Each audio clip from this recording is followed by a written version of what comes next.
अस्सलाम वालेकुम, आप देख रहे हैं 14 न्यूज़ HD। नाज़रीन, खबर शामिल करते हैं सियालकोट से। आज डिप्टी कमिश्नर सियालकोट ने असिस्टेंट कमिश्नर पसरूर के हमरा तहसील क्वार्टर अस्पताल पसरूर का दौरा किया। अस्पताल पहुंचने पर मेडिकल सुपरिटेंडेंट डॉक्टर नवीद सडल ने मौजूद मेहमानों को खुशामदीद कहा। डिप्टी कमिश्नर साहिबा ने अस्पताल के मुख्तलिफ शोबाजात का तफसीली जायजा लिया, जिनमें एमरजेंसी वार्ड, नर्सरी, फार्मेसी, जनाना मर्दाना वार्ड्स और डायलिसिस यूनिट शामिल थे। दौरे के दौरान डिप्टी कमिश्नर साहिबा ने मरीजों से बराह रास्त मुलाकात की, इनसे इलाज, मुआवजा, अद्वियात और सहूलियात से मुतालिक सवालात किए। मरीजों ने इत्मीनान का इजहार करते हुए बताया कि अस्पताल इंतजामिया की जानिब से इनको मुयसर वसाइल के मुताबिक बेहतरीन तिब्बी सहूलियात फराहम की जा रही हैं। डिप्टी कमिश्नर सियालकोट और असिस्टेंट कमिश्नर पसरूर ने अस्पताल में सफाई सुथराई, अद्वियात की दस्तियाबी, अमले की मौजूदगी और दीगर इंतजामात का भी तफसीली मुआयना किया। डिप्टी कमिश्नर से अस्पताल इंतजामिया को हदायत किया कि तमाम शुबाजात को हेल्थ केयर कमीशन के मेयार के मुताबिक मजीद बेहतर बनाया जाए। कैमरा टीम के साथ सईद अंजुम बुखारी, 14 न्यूज़ सियालकोट। अस्सलाम वालेकुम, आप देख रहे हैं 14 न्यूज़ 18। नाज़रीन, खबर शामिल करते हैं। कोठी लोहारा इंसाफ की राह में कोई रुकावट बर्दाश्त नहीं की जाएगी, तमाम मुकदमात में मेरिट होगा। फैसल शहजाद का खुली कचहरी से खिताब। वज़ीर आला पंजाब मरीम नवाज की विजन के मुताबिक DPO सियालकोट फैसल शहजाद ने दारुल मान कोठी लोहारा मशरकी में DSP सदर नुमान अहमद, SHO जाहिद इमरान के हमरा खुली कचहरी लगाई, जिसमें साइलिन की दरख्वास्तों मसाइल को सुना और इस मौके पर इनके हल के अहकाम जारी किए। दारुल मान पहुंचने पर मुकामी कम्युनिटी ने DPO का पुरतबाक इस्तकबाल किया। इस मौके पर DPO फैसल शहजाद ने इंसाफ की राह में हायल तमाम रुकावटें खत्म कर दी हैं। किसी की सिफारिश मंजूर नहीं। DPO ने डंपर माफिया के कंट्रोल, ट्रैफिक कंट्रोल और नाजायज तजावजात पर अमल दरामद को यकीनी बनाने के अहकामात भी जारी किए हैं। खुली कचहरी में चौधरी मोहम्मद जमील, मोहम्मद पहलवान, हाजी गुलजार, हाफिज मसूद, इब्राहिम, रिजवान ताहिर एडवोकेट, कामरान सुलहरी, मलिक यूसुफ, आरिफ मिर्जा, मसूद, हारून गुर्जर समेत मुकामी कम्युनिटी ने भरपूर तादाद में शिरकत की। कैमरा टीम के साथ मुस्कान गिलानी, 14 न्यूज़ कोटली लोहारा। अस्सलाम वालेकुम, आप देख रहे हैं 14 न्यूज़ 18। नाज़रीन, खबर शामिल करते हैं। हेडमराला से रोड पर डंपर माफिया की सरगर्मियां दिन के वक्त भी जारी हैं, जिससे मुकामी शहरियों को शदीद मुश्किलात का सामना है। डंपर्स की भरमार ने सड़कों की हालत को बिगाड़ दिया है और ट्रैफिक की रवानी में खलल डाल रही है। DC सियालकोट के हुक्मनामे को भी नजरअंदाज करते हुए ये माफिया अपनी मर्जी के मुताबिक काम कर रही है, जिससे अवामी तहफ़्फ़ुज़ और सड़कों की सलामती मुतासिर हो रही है।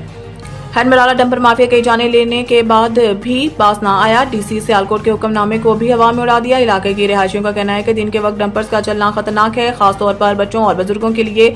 मुकामी इंतजामिया की जानिब से कोई मौसर कार्रवाई ना होने की वजह से ये माफिया बेखौफ होकर काम कर रही है। शहरियों ने मुतालबा किया है कि हुकूमत फौरी तौर पर इस मसले का नोटिस ले और डंपर माफिया के खिलाफ सख्त इकदाम करे ताकि अवामी जिंदगी को महफूज बनाया जा सके। शहरियों का कहना है कि अगर यही सूरत हाल रही तो ये सड़कें हादसात की माजगाह बन जाएंगी। इस सिलसिले में अवामी आगाही मुहिम चलाने और कानूनी कार्रवाई करने की जरूरत है ताकि इस मसले का हल निकाला जा सके। कैमरा टीम के साथ मोहम्मद कासिम जाफरी, 14 न्यूज़ हेडमराला। अस्सलाम वालेकुम, आप देख रहे हैं 14 न्यूज़ 18। नाज़रीन, खबर शामिल करते हैं। गुजरांवाला से नौशहरा विरका में खून की होली, 5 अफराद कत्ल। चौधरी सरदार विरक का भाई उस्मान विरक 4 साथियों समेत सगे चचे के फायरिंग से कत्ल। अड़ताली विरका में आज एक अफसोसनाक वाकया पेश आया, जहां जायदाद की तनाजा और साबिका रंजिश पर मुबैना तौर पर इमरान नामी शख्स ने अंधाधुंध फायरिंग कर दी। फायरिंग के नतीजे में 5 अफराद जाँ बहक और 2 अफराद शदीद जख्मी हो गए हैं, जबकि पुलिस पहुंच गई है और पुलिस मुकाबले में मरकजी मुलजिम इमरान उर्फ शेरू भी कत्ल। SHO ततले आली सफदरता जख्मी अस्पताल मुंतकिल। जहां बक अफराद की शिनाख्त बिलाल वल्द जमील उम्र 28 साल, 48 विरका उमर वल्द अब्दुल मजीद उम्र 18 साल, 48 विरका उस्मान वल्द सरफराज उम्र 36 साल, 48 विरका जख्मी हालत में अस्पताल मुंतकिल किया गया मगर जहां पर ना हो सका। सलमान उम्र 20 साल, 48 विरका एक और भतीजा शदीद जख्मी। रेस्क्यू डॉल्फिन डबल की टीम ने बर वक्त मौके पर पहुंचकर जख्मियों को अस्पताल मुंतकिल किया, जबकि पुलिस ने इलाके को घेरे में ले लिया है। अहले इलाका में खौफ व हरास फैल गया है और लोग घरों में महसूर होकर दुआएं कर रहे हैं। कैमरा टीम के साथ सईद अंजुम बुखारी, 14 न्यूज़ गुजरांवाला। कोहिस्तान में माली स्कैंडल से मुतल्लिक इंटरनल इंक्वायरी 3 दिन में मुकम्मल करने की हदायत। खैबर पख्तूनख्वा असम्बली की पब्लिक अकाउंट्स कमेटी ने कोहिस्तान में माली स्कैंडल से मुतल्लिक इंटरनल इंक्वायरी 3 दिन में मुकम्मल करने की हदायत कर दी। खैबर पख्तूनख्वा असम्बली की पब्लिक अकाउंट्स कमेटी का इजलास speaker KP assembly Babar Saleem Swati की ज़ेर सदारत हुआ, जिसमें मुतल्लिका हुकाम ने शिरकत की।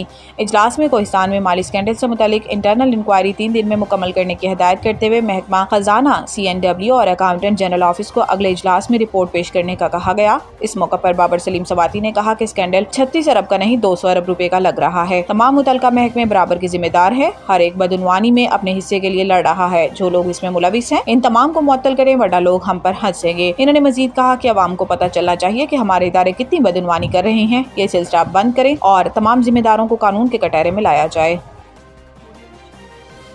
पाकिस्तान ने पहलगाम वाक़े पर भारतीय इल्ज़ामात को सख्ती से मुस्तरद कर दिया। न्यूयॉर्क में अक़वाम मुत्तहिदा में पाकिस्तान के मुस्तकिल मंदोब आसिम इफ्तिखार ने न्यूज़ कॉन्फ्रेंस करते हुए कहा कि दुनिया जान ले पाकिस्तान का पहलगाम वाक़े से कोई ताल्लुक नहीं। दुनिया इस वाक़े की साफ शफाफ तहकीकात करे, पाकिस्तान मुकम्मल ताउन करेगा। आसिम इफ्तिखार ने कहा कि पाकिस्तान अपनी सालमियत और दिफा के लिए मुकम्मल तैयार है। भारत ने यकतरफा तौर पर वर्ल्ड बैंक के तवस्सुत से तय पाने वाली सिंतास मुआहिदे को ख़त्म किया। पानी ज़िंदगी है, जंगों में इस्तेमाल होने वाला हथियार नहीं। माजी में लड़ी जाने वाली जंगों के दौरान भी दरियाओं का पानी नहीं रोका गया। इन्होंने कहा कि 24 करोड़ पाकिस्तानियों का इन्हिसार इन दरियाओं पर है। अगर पानी रोका गया तो नताइज का जिम्मेदार भारत होगा। जब तक मसला कश्मीर हल नहीं होता, खित्ते में अमनो अमान कायम नहीं होगा। मसला कश्मीरियों के उमंगों की मुताबिक हल होना चाहिए। पाकिस्तान के मुस्तकिल मंदोब ने यह भी कहा कि कश्मीर पाकिस्तान और भारत के दरमियान बुनियादी मसला है। भारत के हालिया इक़दामात पर शदीद तहफ़्फ़ुज़ात हैं। दुनिया खित्ते में अमन के क़याम के लिए किरदार अदा करे। पाकिस्तान की दरख्वास्त पर इजलास बुलाने पर सलामती कौंसिल के मशकूर हैं। बैनुल-अक़वामी मालियाती फ़ंड IMF के आइंदा दौरा से कबल फेडरल बोर्ड ऑफ रेवेन्यू ने माली साल 2025-26 के आइंदा बजट में पेंशनर्स को टैक्स नेट में लाने की तजवीज़ को हतमी शक्ल दे दी। तनख्वाहदार तबके के लिए FBR सालाना काबिल टैक्स आमदन की हद को 6 लाख रुपए से बढ़ाकर 10 से 12 लाख रुपए करने पर गौर किया कर रहा है। IMF कमीशन 16 मई को पाकिस्तान का दौरा करेगा ताकि आइंदा बजट के हवाले से टैक्स और नॉन टैक्स आमदन के अहदाफ और अखराजात पर बातचीत की जा सके ताकि माली खसारे और बुनियादी सरप्लस को तयशुदा हदूद में रखा जा सके। पेंशन के हवाले से एक सरकारी ज़राए के मुताबिक कई तजावीज़ ज़ेरे गौर आई हैं जिन्हें IMF के सामने रखा जाएगा। इनमें वो पेंशनर्स शामिल हैं जिन्हें रिटायरमेंट के बाद माहाना 2 से 4 लाख रुपए मिलने हैं। एक तजवीज़ ये भी है कि जिन्हें 1 लाख रुपए माहाना से ज़ायद पेंशन मिलती है इन्हें टैक्स नेट में लाया जाए, लेकिन ये तजवीज़ मुमकिन है तमाम मराहिल से ना गुजर सके। ताहम IMF पाकिस्तानी हुकाम पर जोर दे सकता है कि वो 1 लाख रुपए या इससे ज़्यादा माहाना पेंशन लेने वालों में पर 2 से 5% टैक्स लगाएं ताकि टैक्स निज़ाम में मुसावात आ सकें। पाकिस्तानी सफ़ीर बराए अमेरिका रिजवान सईद शेख ने कहा है कि भारत की 24 करोड़ अफराद पर मुश्तमिल ज़रई मईशत को नुकसान पहुँचाने की कोशिश ऐलान जंग तस्वुर की जाएगी। पाकिस्तानी सफ़ीर रिजवान सईद शेख ने अमरीकी थिंक टैंक नुमाइंदगान को पाक भारत कशीदा सूरत हाल पर ब्रीफिंग दी और पहलगाम वाक़े की गैर जानिबदाराना और शफाफ तहकीकात के मुतालबे का अदा किया। पाकिस्तानी सफ़ीर ने कहा कि भारत ने पहलगाम वाक़े से मुतल्लिक़ कोई सबूत पाकिस्तान या दुनिया के सामने नहीं रखा। भारत के जंगी जनून ने इलाकाई अमन को खतरे में डाल दिया। रिजवान सईद शेख ने कहा कि पाकिस्तान दहशतगर्दी से सबसे ज्यादा मुतासिर मुल्क है। हम इज़्ज़त व वक़ार के साथ अमन पर यकीन रखते हैं। इनका मजीद कहना था कि सिंतास मुआहिदे के हवाले से भारत का तर्ज अमल लाकानूनियत पर मबनी है। भारत के इक़दामात में आज से नहीं बल्कि हमेशा से लाकानूनियत का अंसर है।